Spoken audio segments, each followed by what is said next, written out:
ذلك أن لم يكن ربك مهلك القرى بظلم وأهلها غافلون. ذالک وہ، ان لم یکن ربک، یہ جو اللہ کریں گے کہ ان سے گواہیاں لیں گے، وہ اس لیے لیں گے ذالک، وہ گواہیاں جو لی ہیں جس میں انہوں نے کہا کہ ہم اپنے خلاف گواہی دیتے ہیں اور ہم کافر تھے. ان لم یکن، ان کے لم نہیں، یکن نہیں تھے، ہونا تو چاہیے یکن ہے مضارع میں ترجمہ کرتے، لم نے نفی کی ہے ماضی میں.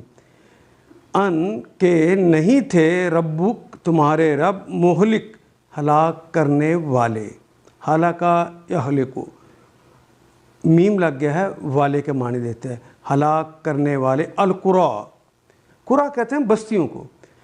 تمہارے رب نہیں ہیں برباد کرنے والے، ہلاک کرنے والے بستیوں کو، بظلم، اپنے ظلم کے ساتھ وہ بستیوں کو ہلاک نہیں کرنے والے. وہ اہلوہا، اور اس کے اہل ہوں، غافلون، اور اس کے اہل غافل ہوں، تو اللہ تعالیٰ ان بستیوں کو ہلاک نہیں کرتا جب تک وہ جانتے بوجھتے ہوئے وہ اللہ کے خلاف کام نہ کر رہے ہوں.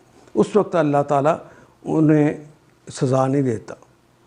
ذالک ان لم یکن ربک مہلک القری بظلم، یہ شہادت ان سے اس لیے لی جاتی ہے کہ ثابت ہو جائے کہ تمہارا رب بستیوں کو ظلم کے ساتھ تباہ کرنے والا نہ تھا، بلکہ ان کے باشندے حقیقت سے ناواقف تھے. وَأَهْلُهَا غَافِلُونَ، ان کے جو انہیں غرتہم الحیات الدنیا، انہیں دنیا کی زندگی نے دھوکے میں ڈال رکھا تھا، اس لیے ان کو سزا ہوئی. ان آیات کو ایک دفعہ پھر تلاوت خود کیجیے، عربی و مبین پڑھتے ہوئے دیکھیے کیا بات پوری اندر اتر رہی ہے، کیا یہ اردو کے سانچے میں ڈھلتی گئی ہیں عبارتیں. اگر بات سمجھ آنی شروع ہو گئی تو الحمدللہ یہی ہمارا ہدف ہے، اور یہ ہدف پورا ہو گیا. اللہ میرا اور آپ کا حامی و ناصر. الف لام